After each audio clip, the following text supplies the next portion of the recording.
I wanted to just explain a little bit about my background. I am qualified. I have got an early childhood development certificate that I got when I was 18, 19, but I had to give up my training for a little bit after my sister died to help my mum and my dad look after the newborn baby and 8-year-old son that my sister left behind.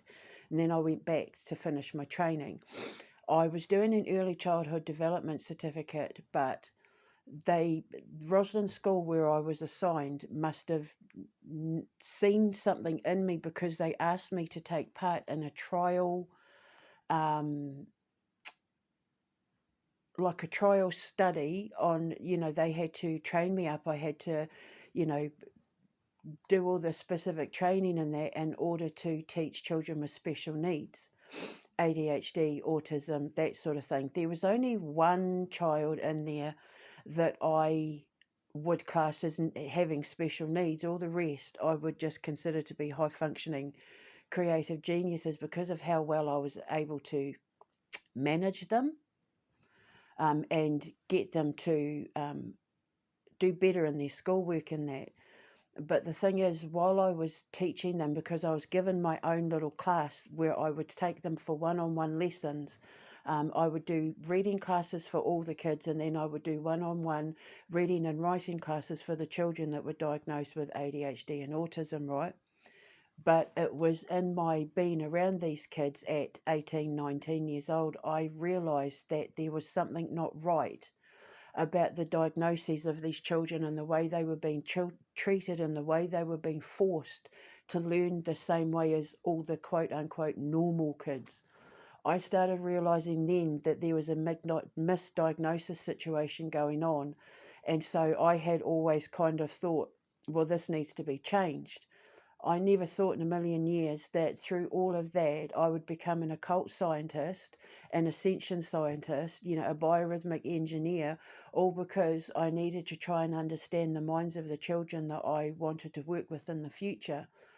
Of course, not realizing that I would then want to have my own foundation where I took these kids like Jason and that I was teaching all the way back then and actually let them have their own place to blossom and shine and express themselves creatively, because these are the kids that go on to make incredible music, write incredible stories and books and movies, and your Spielbergs and your Teslas and, all the ones that are going to get us into outer space for real, not the fake stuff that you see with SpaceX and all of that. Like, it's genuine and it's beneficial to mankind as opposed to it being detrimental to mankind.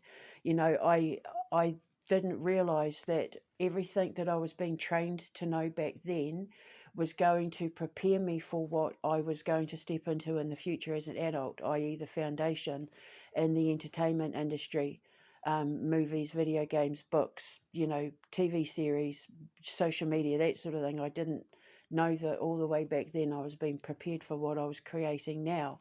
But now I understand it all makes perfect sense. I was always meant to have this foundation. Regardless of who came into my life at the time, I came up with the idea for the Art of Creation Foundation or anything like that. It was set in me as a child, as a 17, 18, 19-year-old child, to take these children and nurture them and give them a place where they can shine like the stars that they're born to be, instead of just being another black mass in the crowd. I know how to make them stand out where hopefully I can get these diagnoses changed and leave the autism to the ones who actually have it, and not the ones who are just resonating on such a higher energetic intellectual frequency that people of the lower frequencies don't understand them, therefore they're misdiagnosed as being freaks, geeks, nerds, dorks and weirdos, and given all sorts of medication for things that are actually way beyond the normal comprehension of the normal psychological mind. The doctors, the psychologists, the psychiatrists, the ones who know what they know from a handbook. and not the ones that are there living the experience. And I was around it and I got to see it.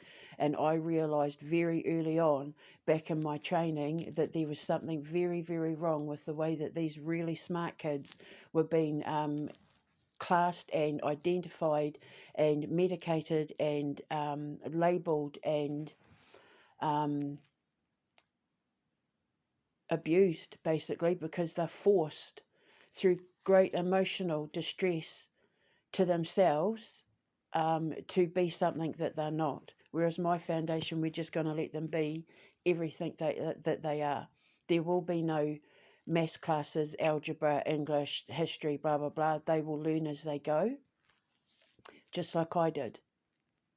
And when children are left to follow their own intuition, to follow their own instincts, to follow their own gut as to what it is that they want to be or that they can create, when they're left with just the right people around them to nurture them and give them the tools that they need to create their trade, whatever it is, I think you'll find that most of these people who were bullied at school for being autistic or having ADHD or bipolar or whatever, for being weird and the odd ones out, will end up running the companies that employ all the kids they went to school with. So, or in the very least, the kids they went to school with buying what it is they've created. And I'm going to be the Grand Empress Fairy Godmother that's going to wave my magic wand and cast whatever spell they want for their future. I'm going to be the one to make it happen, because normal regular schools and normal regular doctors in medicine and psychology and psychiatry wouldn't have a clue. Completely out of their depth. And it's unfair, because it's hindering the process of future creative minds. We're stopping people like, future Mozarts and Teslas and musical geniuses, writing geniuses, your Mark Twains, your Dickens, your Hans Christian Andersens, and that, all simply because they were forced to live in a society that didn't understand them, therefore they had to be the different ones. They were the outcasts in society, when in actual fact they're God's gift to humanity, they're God's gift to evolution. And that's why people don't like it, because they're not special like them. They want to be the one that stands out, but they're not. They're just like everybody else, following that manuscript, following that handbook, the day-to-day routine of getting up at 5, going to work at 7, coming home at 5, exhausted, doing work, doing whatever. Routine, that hamster wheel, over and over and over and over again. Children like that are not born to be normal. Children like that are not born to live by a routine other than their creative process. How they function should be completely up to their own will, and then their parents and the adults around them should be giving them the tools and the resources and the food that they need, making sure that they get to sleep and don't become like workaholics, because it is very normal to become a workaholic when you are so in love with what you're doing and what you're creating. When you're on the pinnacle of a breakthrough, and that, it is very easy to fall into being a workaholic. So with the proper guidance and the proper tools and the proper teaching and nurturing and understanding of what it is they are, when they come to my foundation, I can guarantee you the kids, the parents and the schools get back, should they decide to go back, because I'm contemplating turning this into a boarding school as opposed to like a summer camp, because I know that a lot of these children will go back to their lives in their schools, going back to abuse. And I can't have that. So I am contemplating turning it into a boarding school for those that are, where it's either not safe for them to return, or they wouldn't be happy returning. We can turn it into a boarding school so that they're there until they're ready to leave. And then there are some that'll just be happy to come and learn and then go home at the end of the 2-3 month trial. But either way, they'll be free to come and go as they please. Once the door is open to any of my children, it will never be closed, even if they come back 50 years later with their grandkids, to show them where they wrote that great American novel or that great Hungarian musical piece or whatever. So I just sort of I'd explain. So in the community thing, I'm going to put up photos of me. I was like 18, 19, I think. Obviously, the thumbnail is going to be one, and then the other one you'll see in the community notes of my YouTube page. But I am qualified. My diplomas and all my references for my work from the teachers, where I took students from their class to do all of this, they wrote me references for future job prospects and that.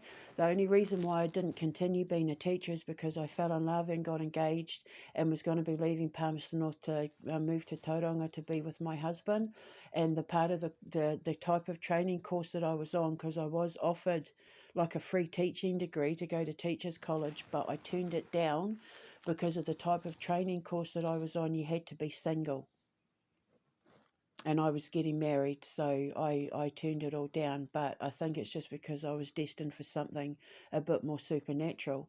You know, I'm going to be real Hogwarts. I'm Harry Potter, but real Hogwarts that will teach real supernatural magic, that will teach kids to embrace the dark side in a really healthy, positive, constructive way, where you get to turn it into movies and music and games and stories and all of that that future generations are going to love and many children will learn from. I get to turn it into, I get to turn what I am into something supernatural. I am a real life X-Men school. I am Professor X, and with my supernatural abilities, Magneto. But I'm also Storm, and people say I'm Jean Grey, but I can't stand Jean Grey, so I'm Phoenix. I'll be Phoenix, because I'm Scorpio, so I would be Phoenix. Phoenix is the totem for Scorpio. so, so there you go. So all of this is real. I'm not making any of this up. I am qualified, I am diploma qualified to deal with these children. I do have, like, backing from teachers from days gone by.